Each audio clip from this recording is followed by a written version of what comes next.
Jamaah salat Jumat rahimakumullah. Yang ketiga, ada 3 macam siksaan di dalam kubur. Yang pertama, kuburannya menyempit sehingga tulang belulangnya meremuk, berhimpitan, berserakan. Itulah yang dialami oleh orang-orang yang meninggalkan sholat. Jamaah sholat Jumat yang dirahmati Allah, kita ketahui bahwa sholat adalah suatu kewajiban bagi setiap umat Islam yang sudah balik dan berakal. Bila kita meninggalkan sholat, maka sudah tentu banyak ancaman, banyak azab yang kita terima. Salah satunya Rasulullah mengatakan, "Man taraka sholatan muta'ammidan faqad kafara ziharun." Barang siapa yang meninggalkan sholat dengan sengaja, maka sudah dicap sebagai seorang kafir yang nyata. Dalam hadis yang lain, barang siapa yang meninggalkan sholat dengan sengaja, seolah-olah dia sudah mendaftarkan dirinya, mencatatkan namanya di depan pintu neraka jahanam. Naudzubillah min dzalik. Kaum muslimin jamaah salat Jumat yang berbahagia, kita sebagai orang tua mendapatkan kewajiban untuk menyuruh anak-anak kita. Rasulullah mengatakan, muru auladakum bisolah. Perintahkanlah kepada anak-anakmu untuk mengerjakan sholat. Yang sudah sampai umurnya balik dan berakal. Kemudian Allah juga memerintahkan kepada kita untuk menyelamatkan keluarga kita dari api neraka. Qu anfusakum wa ahlikum naro. Insyaallah dengan kita sudah memerintahkan keluarga kita untuk mendirikan sholat, insyaallah juga kita akan terselamatkan dari api neraka. Kaum muslimin jamaah sholat Jumat yang berbahagia,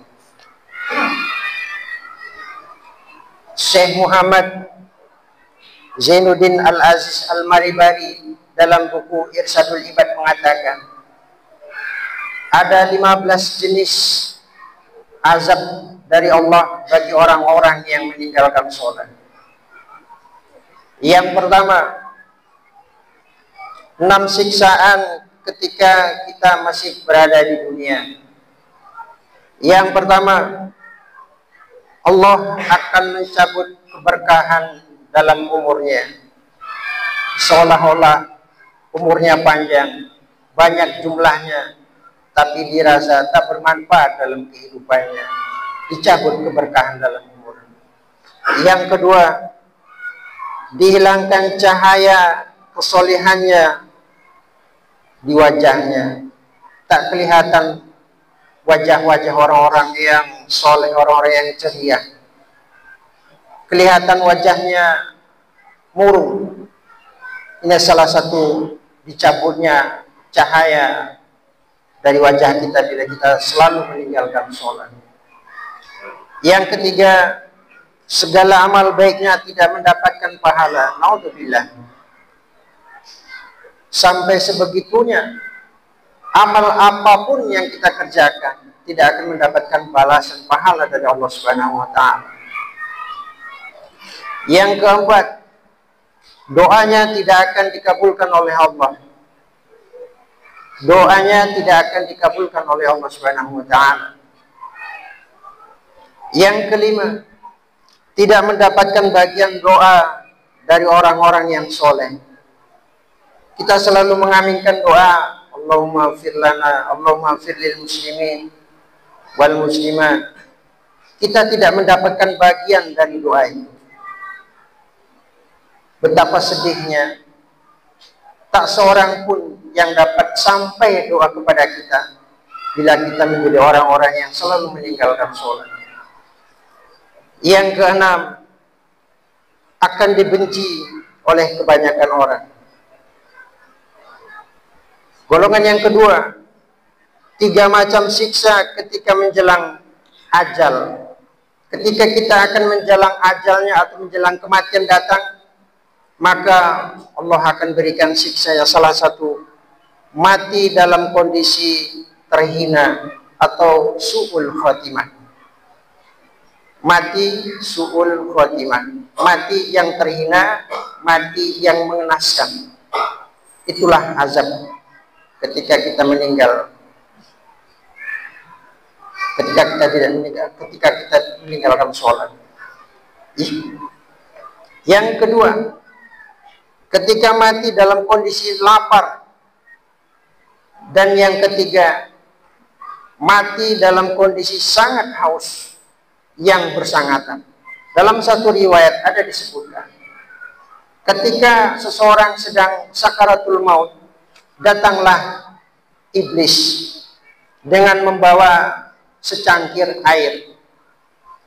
Kemudian iblis menawarkan kepada orang yang hendak mati, yang sakaratul maut, yang sangat kelaparan, menawarkan sebuah gelas kepada orang yang sakaratul maut tadi. Kemudian dikatakan, apakah engkau mau meminum air? Tentu mau, kata si orang yang sedang sakaratul maut. Tetapi ada syaratnya. Syaratnya adalah cukup sekali saja kau sujud kepadaku. Maka dipertimbangkan orang yang sakaratul maut antara meminum dengan sujud. Maka karena sangat-sangat hausnya dia meminum, maka dia pilih minumannya, maka dia sujud. Begitu dia sujud, iblis pun melarikan diri. Ini adalah suatu tipu daya dari iblis. Jadi orang yang sakaratul maut mendapatkan kehausan yang sangat, bahkan sekalipun air laut yang diminumkan kepadanya tidak akan memberikan atau tidak akan melepaskan dahaga baginya. Jamaah salat Jumat rahimakumullah. Yang ketiga, ada 3 macam siksaan di dalam kubur. Yang pertama, kuburannya menyempit sehingga tulang belulangnya meremuk, berhimpitan, berserakan. Itulah yang dialami oleh orang-orang yang meninggalkan sholat. Yang kedua, ruang kubur akan dipenuhi api yang amat panas sehingga setiap hari bergelimangan dengan api dari arah atas, arah bawah, samping kanan dan kiri. Dalam satu riwayat juga disebutkan, ketika seorang yang kafir mati masuk ke dalam liang kubur, maka dibukakanlah pintu. Yang masuk dari pintu itu hawa dari surga yang sangat panas. Itulah yang dirasakan setiap hari sampai menjelang hari kiamat. Wallahu a'lam kapan hari kiamat itu akan datang. Akan tetapi setiap harinya kita mengalami siksaan yang terus menerus. Nauzubillah min dzalik. Mudah-mudahan kita dijauhkan oleh Allah Subhanahu wa taala dari segala macam siksa tersebut. Yang ketiga, di dalam kubur akan ditemani oleh seekor ular yang biasa disebut dengan Sujaul al-Aqra. Inilah yang akan menyiksa orang-orang yang meninggalkan sholat.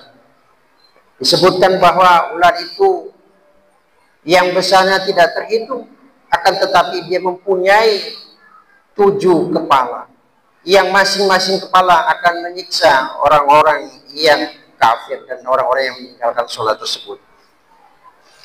Yang keempat, siksaan bagi orang-orang yang suka meninggalkan sholat adalah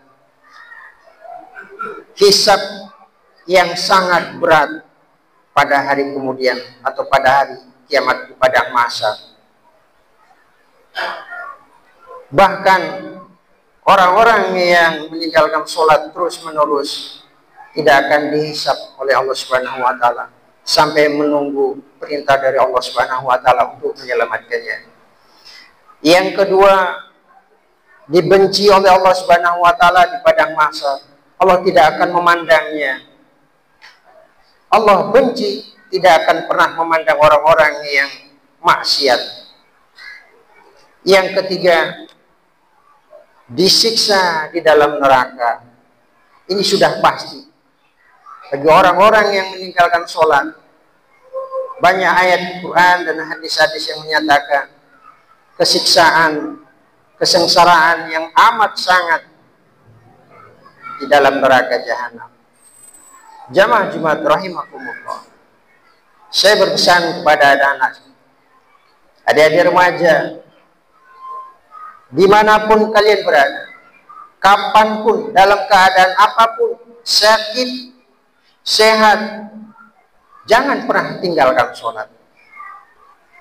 Syariat Islam sudah memberikan keringanan yang sangat mudah bagi orang-orang yang susah mengerjakan sholat. Dikatakan tidak bisa berdiri, duduk. Tidak bisa duduk, berbaring. Tidak bisa berbaring sambil telentang menghadap ke kiblat dengan isyarat tangan. Pun seandainya tidak bisa menggunakan isyarat dengan panca indera, maka cukup dengan isyarat hati. Bagaimana perasaan ruku, sujud, begitulah di hati kita sedang melaksanakan. Namun demikian, jika di hati juga tidak bisa, maka yang terakhir adalah disolatkan. Maka anak-anak sekalian, kita semuanya solatlah sebelum disolatkan. Masih maukah meninggalkan solat dengan berbagai macam siksaan? Jika kita mengalami kesusahan hidup, maka perhatikanlah solat kita kepada Allah bagaimana. Perbaikilah solat kita. Perbaikilah solat kita. Jaga solat 5 waktu. Demi Allah saya katakan, tidak akan selamat orang-orang yang meninggalkan solat, apalagi meninggalkan solat dengan sengaja. Solat adalah suatu kewajiban yang diperintahkan kepada kita. Sebentar lagi kita juga akan memperingati Isra Mi'raj. Kita akan mengenang bagaimana Rasulullah menyambut perintah solat. Langsung dia ke Sidratul Muntaha.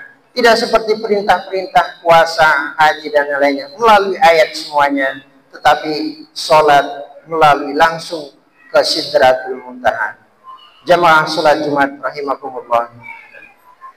Marilah kita berjihad mengerjakan perintah-perintah Allah. Salah satunya adalah sholat. Maka ajarkanlah, perintahkanlah kepada anak-anak kita, karena kelak mereka lah yang akan menjadikan aset yang akan mendoakan kita kelak pada hari kemudian kelak. Insyaallah mudah-mudahan kita menjadi orang-orang yang beruntung.